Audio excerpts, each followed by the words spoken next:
오늘은 결코 낙심하지 말라, 반드시 승리한다. 결코 낙심하지 말라, 반드시 승리한다 라는 제목으로 하나님 말씀 증거하도록 하겠습니다. 지금 갈라디아서 6장은 갈라디아서의 마무리입니다. 지금 사도 바울이 양떼들에게 주는 마지막 메시지입니다.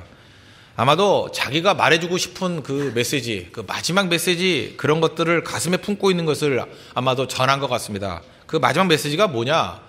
결코 낙심하지 말지니, 그걸 전하고 싶었다는 것입니다. 옛날에는 요즘과 같이 이메일도 없고 편지도 쉽게 보낼 수 있는 상황이 아니었습니다. 그래서 글을 쓰는 것이 쉽지 않았고, 또 하나 편지를 전달하는 것이 쉽지 않았습니다. 그러다 보니까 마지막 마음속에 이 전하고자 하는 그 가슴에 맺힌 메시지가 있을 거 아닙니까? 그 메시지가 뭐냐? 결코 낙심하지 말라. 그 바울 서신을 보면은 사도 바울은 기회가 있을 때마다 주는 말씀입니다. 기회 있을 때마다 강조하는 말씀이 뭐냐?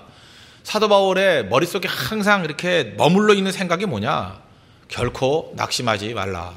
마음속에 있었던 것 같습니다. 그래서 데살로니가 후서 3장을 보면 거의 마지막인데 13절에 형제들아 너희는 선을 행하다가 낙심하지 말라. 마음속에 있는 말씀이 그거예요. 마지막에 꼭 그 얘기를 해요. 낙심하지 말라. 고린도 후서에 보면은 도처에 낙심하지 말라는 얘기가 나옵니다. 고린도후서 4장 1절 보니까 그러므로 우리가 이 직분을 받아 긍휼하심을 입은 대로 낙심하지 아니하고, 직분자들에게 얘기를 합니다. 직분 맡았을 때 그 능력 있게 일만 할 줄 아느냐? 직분 맡은 모든 사람에게 100% 적용되는 메시지입니다. 낙심이 온다는 거예요. 그래서 직분을 맡은 자들 긍휼하심 대로 결코 낙심하지 말라. 그 자리에 서 있어야 된다. 그걸 우리에게 보여주고 있습니다. 또 고린도서 4장 8절 보니까 우리가 사방으로 우겨쌈을 당하여도 쌓이지 아니하며 답답한 일을 당하여도 낙심하지 아니하고. 고난당하지 않는 사람이 누가 있습니까? 고난당할 때 다 낙심하잖아요. 근데 또 얘기합니다. 고난당할 때가 있느냐? 답답할 때가 있느냐? 사방으로 우겨쌈을 당할 때가 있느냐? 그때 해야 될 일이 뭐냐? 낙심하지 아니하고. 낙심하면 안 된다는 거예요. 또 고린도서 4장 16절 보니까 그러므로 우리가 낙심하지 아니하노니 우리의 겉사람은 낡아지나 우리의 속사람은 날로 새로워지도다. 나이 들면 겉사람이 후패하지 않습니까? 그죠? 겉사람이 낡아진다, 후패한다. 다 아시죠? 거울만 여자분들은 절감할 겁니다. 그죠? 벌써 금년 1월과 벌써 다르죠? 9월에 피부가 달라지고. 거의 낙심하게 된다는 것입니다. 근데 그런 걸 낙심하지 말라는 거예요. 겉사람은 원래 그렇게 되는 거라는 거예요. 그죠? 낡아지는 것이다. 그러나 속사람이 날로 새로워지는 걸 가지고 낙심해서는 안 된다. 그래서 여러분들 거울 쳐다보고 내가 또 늙었구나, 주름이 좀 늘었구나, 낙심이 온다 그러면 그건 마귀가 주는 생각이라는 거예요. 우리 성도들은요, 외모 갖고 절대 낙심하지 않습니다. 저도 머리카락이 좀 더 빠진다 그래서 절대 낙심하지 않습니다. 그죠? 속 사람은 날로 새로워지는도다. 그게 우리 성도의 모습이라는 거예요. 또 고린도서 7장 6절 보니까 그러므로 낙심한 자들을 위로하시는 하나님이 디도가 오므로 우리를 위로하셨으니. 정서적인 외로움이 있지 않습니까? 절대로 낙심의 상태로 머무르지 말라는 거예요. 형제자매를 만나가지고 위로받아서 낙심이 아니라 새힘 가지고 일어설 줄 알아야 된다는 것입니다. 여기서 할 수 있는 게 뭐예요? 사도 바울이 생각하는 신앙의 관점인데, 신앙의 마지노선이 뭐냐? 낙심이라는 거예요. 다른 거 다 무너져도 이 낙심 하나만 무너지지 않으면 절대로 쓰러지지 않는다는 거예요. 근데 마지막 붙들어야 될 게 뭐냐? 이 낙심에서까지 무너져 버린다 그러면 우린 다시는 기회가 없다는 것입니다. 그래서 마지막 권면한 게 뭐냐? 다른 거 다 무너져도 괜찮은데 절대로 무너져서는 안 되는 게 뭐냐면 낙심이라는 주제, 낙심해서는 안 된다는 것입니다. 그러면 결코 낙심하지 않는 길이 무엇인가? 오늘 두 가지를 접근하겠습니다. 첫째, 결코 포기하지 말라는 것입니다. 중단하지 말라. 6장 9절 다시 보십시다. 우리가 선을 행하되 낙심하지 말지니 포기하지 아니하면 때가 이름에 거두리라. 이 포기하지 않는다, 무슨 뜻입니까? 중단하지 않는다는 거예요. 결코 중단하지 말라. 우리가 중단해버리면 마귀만 미소 짓습니다. 그러니까 어떤 일이 되든 간에 낙심하지 않는 게 뭐냐? 중단하지 않는 겁니다. 계속 할 줄 아는다는 거예요. 오늘 새임 기도회 10번째 시간이니까 이제 새임 기도 오늘로 이제 마무리를 짓습니다. 그러면 많은 사람들이 이렇게 생각해요. 이제 새임 기도회 끝났으니까 이제 새벽 기도회도 끝이다. 그게 이제 낙심입니다. 낙심. 그죠? 중단하지 않고 계속 갈 줄 아는 거, 이게 능력이라는 것입니다. 하나님께서 혹시 다음 주 화요일 날 은혜 주실 줄 알아요? 원래 하나님께서 항상 그렇게 하시더라고요. 새임기도에 10일 딱 그러면 그때 안 주시고 12일째, 또 12일까 나올 거니까 14일째 줄지도 몰라요. 그래서 그런 걸 아는 사람이라 그러면은 그냥 낙심하지 않고 중단하지 않고 계속 가는 모습이 있어야 된다는 것입니다. 제가 일절에서 누누이 말씀드렸죠. 저는 이 공예배 평신도 때도 잘 안 빠졌다고. 그 안 빠졌던 이유가 뭐냐 하면 항상 그게 걱정이 됐어요. 내가 없을 때 부흥이 일어날까 봐. 그죠? 얼마나 안타깝습니까? 내가 섬기는 교회인데 내가 없을 때 부흥이 일어나고, 난 제일 듣기 싫은 게 뭐냐 하면 내가 안 갔던 예배에서 뭐 은혜가 임했다 그러고, 그때 뭐 하나님의 임재가 있었다고 막 열받죠. 그죠? 왜 그때만 그런 게 임하나? 이 머피의 법칙 아시죠? 내가 없을 때만 항상 은혜가 임해요. 그러니까 어떻게 하면 되죠? 항상 빠지지 않는 게 되게 중요하다는 것입니다. 뭐 어제 우리 그 홈페이지도 뭐 글을 올린 분이 있고, 저한테도 개인적으로 이메일은 좀 더 자세하게 썼더라고요. 인천에서 새벽기도 나오는 우리 김근수, 이은정 부부가 있습니다. 그 낮에는 천막 가게를 운영하는가 봅니다. 또 밤에는 공부하고, 진짜 뭐 주경 야독이네요. 근데 인천에서 새벽기도 하려니까 뭐 쉬운 게 아니겠죠. 그 오고 가는 게 피곤함이 있겠고, 또 일도 해야 되고 공부도 해야 되고, 얼마나 힘든 일이겠습니까? 되게 이렇게 새벽기도 열심히 나온 사람의 특징이 뭐냐 하면 수요일 날은 빠져도 돼, 이렇게 생각하는 사람이 있더라는 거예요. 근데 이 가정도 그랬던 것 같습니다. 그죠? 수요일 날 일을 마치고 나니까 몸이 이제 천근만근 지친 몸이죠. 차를 타고 교회로 오는데 뭐 두 가지 얘기를 합니다. 아직도 새벽형 인간으로 변화되는 중이라서 적응이 덜 됐대요. 그래서 몸이 무겁다. 그리고 또 하나는 뭐예요? 또 먼 길 오니까 또 일하고 하니까 피곤해졌겠죠. 그래서 부부가 서로 말 없이 이제 어색한 분위기로 차를 타고 오고 있었다는 거예요. 근데 갑자기 뭐 남편인지 아내인지 누군지 모르지만 찬양이 흘러나왔대죠. 그 찬양이 뭐냐 하면 이산지를 내게 주소서. 주님이 주신 땅으로 한 걸음씩 한 걸음씩 나아갈 때 뭐 이렇게 찬양이 흘러나와서 이렇게 불렀대요. 두 사람 다 찬양을 되게 좋아하는 사람인가 보죠. 뭐 화음을 놓고 찬양을 했는지 이렇게 찬양을 했다는 것입니다. 그래서 차 안에서 성령 충만함을 느꼈답니다. 그리고 우리가 이렇게 대단하게, 우리 부부가 대단하게 이렇게 예배에 목숨을 거는구나. 그래서 울컥한 모습도 있었고 서로 힘내자. 부부끼리 이게 부흥이 일어났답니다. 근데 예배에 왔더니 소스라치게 놀랐다라는 거예요. 이유가 뭐냐? 설교 제목이 갈렙 설교더라는 거예요. 조금 전에 불렀던 찬양이죠. 갈렙 설교. 그리고 설교 내용이 뭐냐면 60만 명을 부끄럽게 만드는 두 명. 여호수아와 갈렙. 부부가 두 명이잖아요. 우리 얘기인가 보다.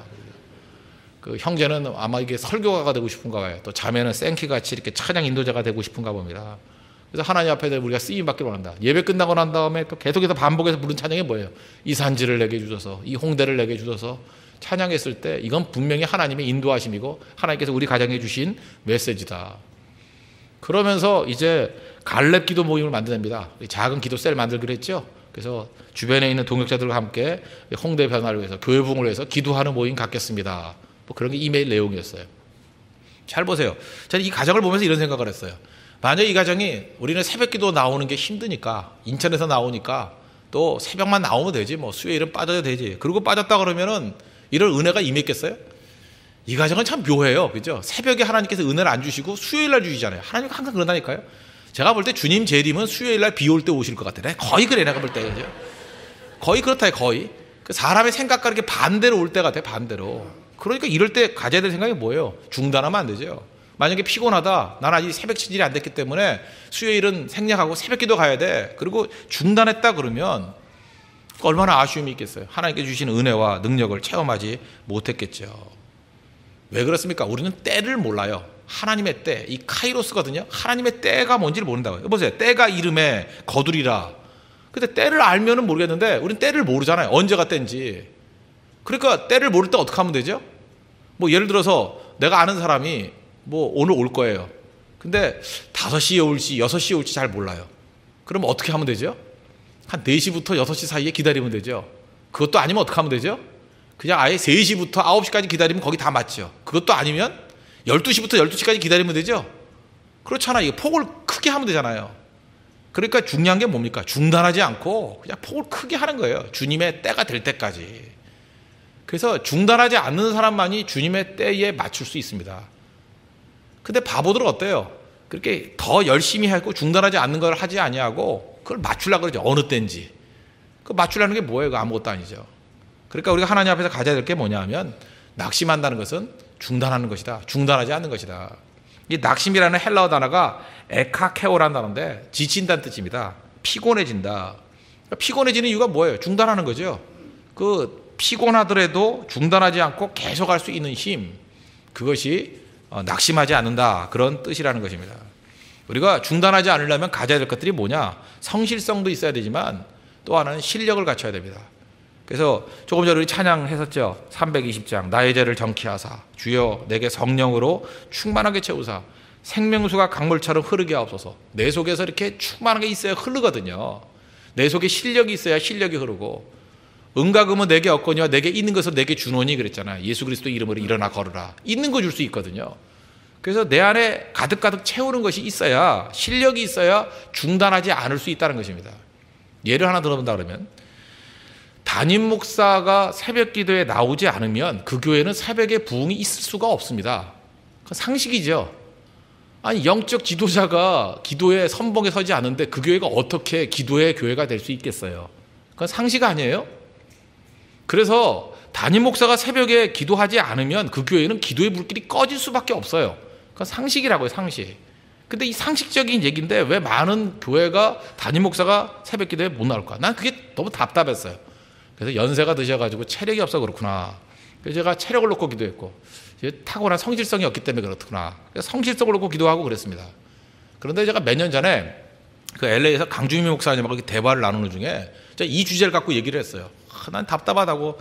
이게 담임 목사님들이 새벽 기도만 인도하면 새벽에 부흥이 일어나고 딱 변화가 될 건데 이걸 못 한다고. 그래서 제가 이제 생각했던 뭐 성실성, 체력 이런 거 갖고 얘기를 했습니다. 그랬더니 그 강주미 목사님은 전혀 다른 시각에서 얘기를 하더라고요. 그 전 목사님이 생각하는 거와 다른 이유가 있는 것 같습니다. 왜 담임 목사가 새벽에 못 나오나? 이렇게 설명하더라고요.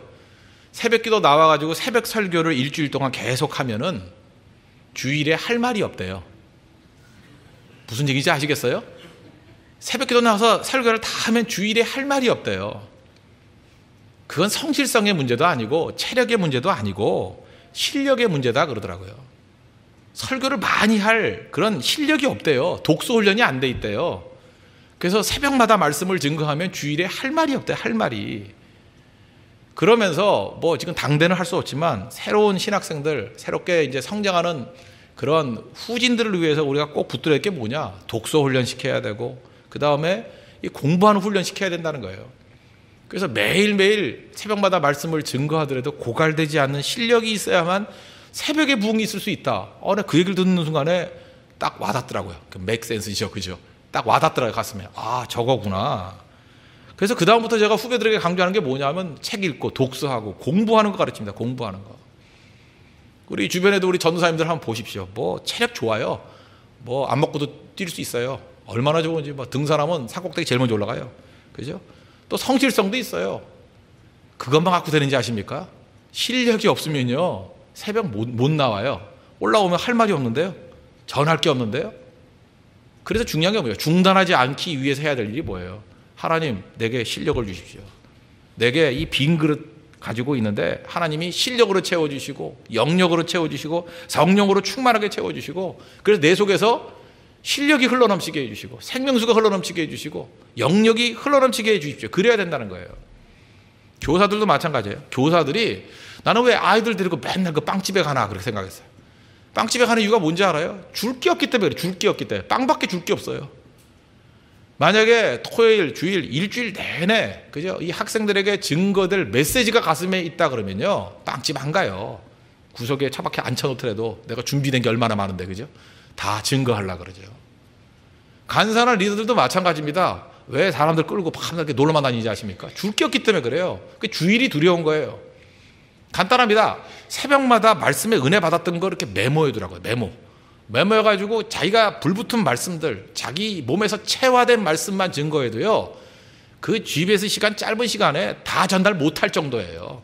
그러면 양떼들이 풍성해지죠. 풍성해진다는 것입니다. 지금 많은 사람들이 모임을 두려워해요. 자꾸 안 나오려고 그래요. 여러분 그 간사 중에서도 리더 중에서도 가끔 결석하는 사람 있죠. 뭐 어디 간다 그러고. 저는 그 몸이 아파서 뭐 다른 일이 있기 때문에 그렇게도 생각되지만 더 중요한 건 뭔지 아십니까? 컨텐츠가 없기 때문에 그래요. 양떼들에게 줄 게 없기 때문에. 그래서 마귀는 일주일 동안 우리를 어떻게 넘어뜨리느냐, 뭐 성실하지 않게 넘어뜨리는 게 아니라 내용이 없게 만들어버려요. 우리 인생의 내용, 신앙의 내용이 없게 만들어버린다고요. 텅 비게 만들어버린다고요. 남녀지간에 뭐 데이트를 할 때도 마찬가지입니다. 줄 게 없으면 만나기 힘들어져요. 그래서 뭐 데이트뿐만 아니라 어떤 만남 속에서도 풍성해지기 위해서는 제가 그런 얘기를 하잖아요. 그 유머 하나 정도는 갖고 나가라고. 미리 준비하면 될까요? 유머 하나. 또 유익한 얘기, 정보 뭐 이런 거 하나씩 들고 나가고 감동을 줄 만한 이야기들. 이렇게 3가지 정도만 준비해 나가도 만남 속에서 상대에게 줄 게 있잖아요. 그럼 굉장히 풍성해져요. 아무 준비 없이 나가니까 멀뚱멀뚱 앉아가지고 어색하죠. 어색이 뭔지 아죠? 말씀 어자에 색이 뭐예요? 막힐 색자죠. 말이 막히는 거예요. 말이 막히니까 어색해지죠. 어색. 그죠? 아무것도 아니라는 것입니다. 중단은 그렇게 된다는 거예요. 그러므로 우리가 낙심하지 않는 길이 어디에 있습니까? 컨텐츠예요. 계속해서 배우는 겁니다. 배우는 자에겐 낙심 없습니다. 우리가 양떼들에게 줄 수 있는 최고의 선물이 뭔지 아십니까? 지도자라 그러면 열심히 배워야 돼요. 계속 말씀을 배워야 되고 은혜를 배워야 되고 채워야 됩니다. 가득가득 채워지면 중단되지 않는다는 거예요. 그런데 내 안이 텅 비어버리면 그때는 중단될 수밖에 없다는 것입니다. 그래서 하나님께서 공급해 주시는 풍성함으로 성령으로 은혜로 풍성히 채워서 생명수가 흘러넘치는 것 같이 흘러넘칠 수 있는 우리 하나님의 거룩한 백성 되기를 축원합니다. 두 번째로 낙심하지 않는다는 건 뭐냐 하면 충분히 하라는 것입니다. 중단하지 않는 것. 또 하나는 충분히 하라는 거예요. 다시 6장 9절 보십시오. 우리가 선을 행하되 낙심하지 말지니 포기하지 아니하면 때가 이름에 거두리라. 이 풍성히 거두기 위해서 어떻게 하냐. 그러니까 충분히 해야 된다. 충분히. 아까 어색 얘기를 했지만 인색에 인색. 그죠? 인색한 거. 어떻게 째째해가지고 이게 막혀버리는 거야. 인색해지면 안 되겠죠. 충분히 해야 된다는 것입니다. 이 충분히 해야 된다는 것을 보여주는 메시지가 열왕기하 13장에 보면 나옵니다. 남북 이스라엘이 갈렸는데 이 북쪽 이스라엘에 요아스라는 왕이 있었습니다. 하나님 뜻대로 행하는 왕이 아니에요. 악한 왕입니다. 열왕기하 13장 14절 보니까 엘리사가 죽을 병이 들매 이스라엘의 왕 요아스가 그에게로 내려와 자기의 얼굴에 눈물을 흘리며 이르되 내 아버지여 내 아버지여 이스라엘의 병거와 마병이여 하매. 악한 왕인데 그래도 영적으로 약간은 깨어 있었던 것 같습니다. 엘리사가 죽는다는 얘기를 들으니까 큰일 났다라고 생각이 든 거예요. 이 영적 지도자가 사라지면 이 우리나라 어떡하나.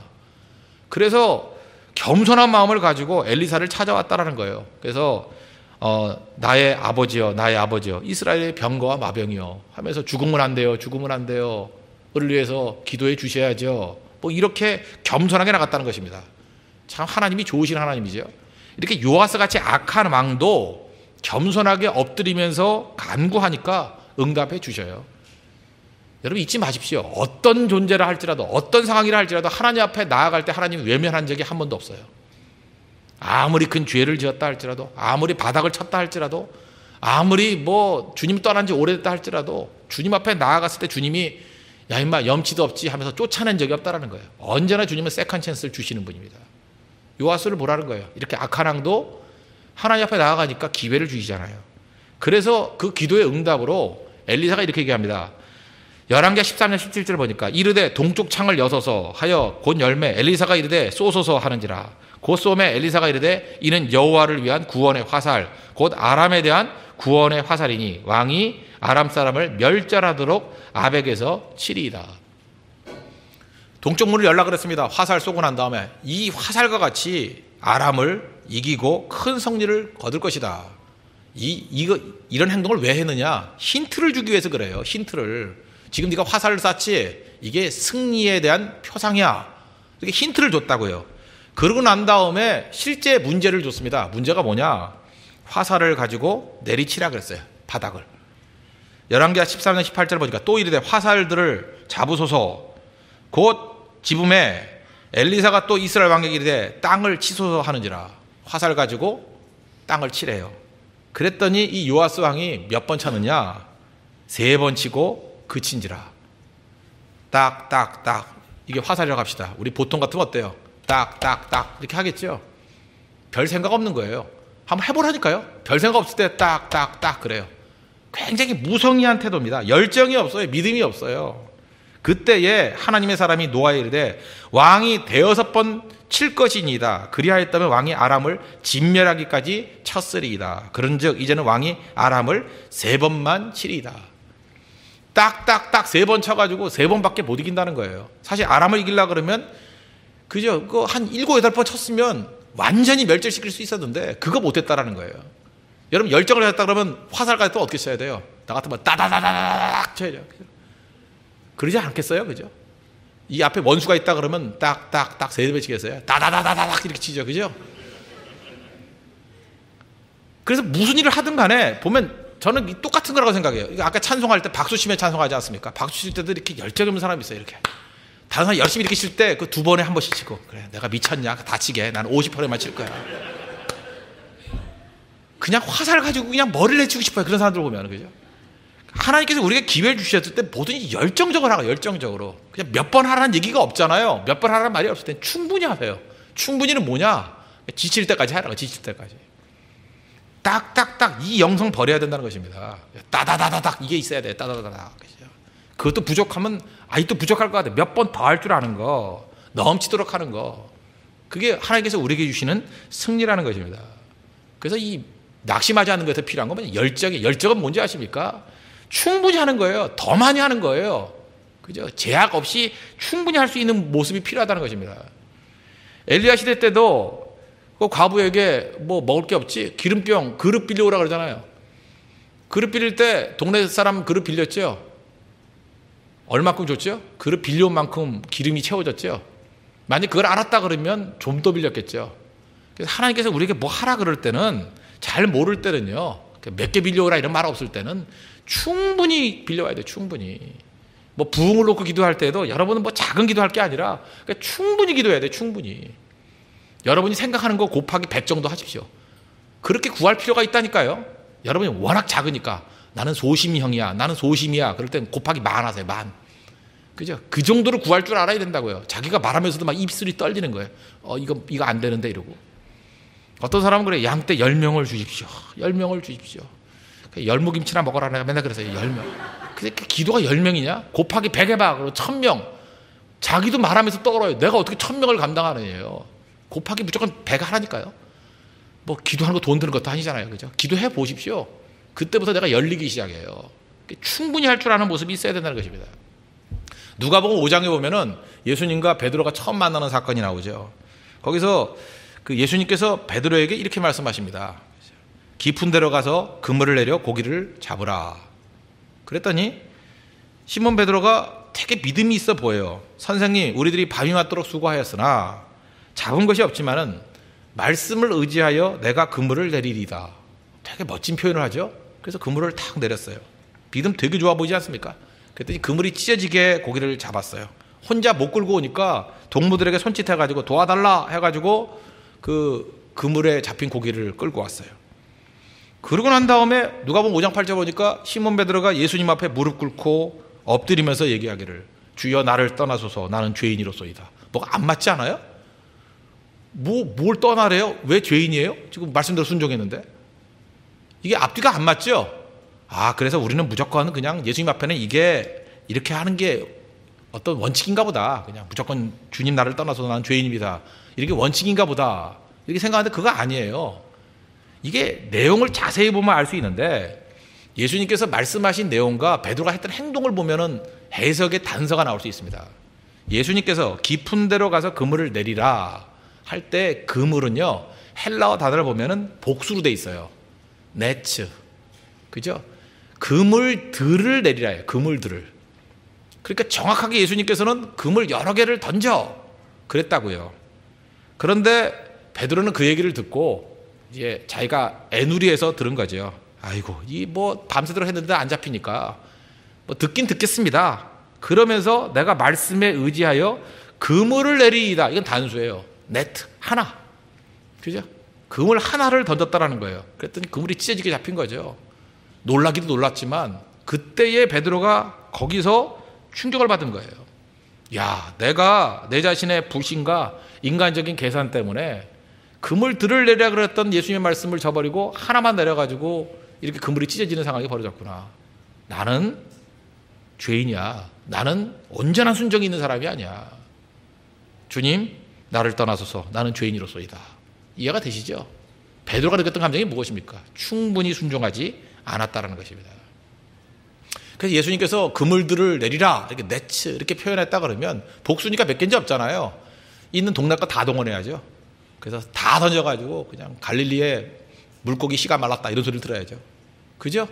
그게 필요하다는 것입니다. 항상 자기 그릇만큼만 생각하면 안 된다는 거예요. 자기 거 곱하기 100 하십시오.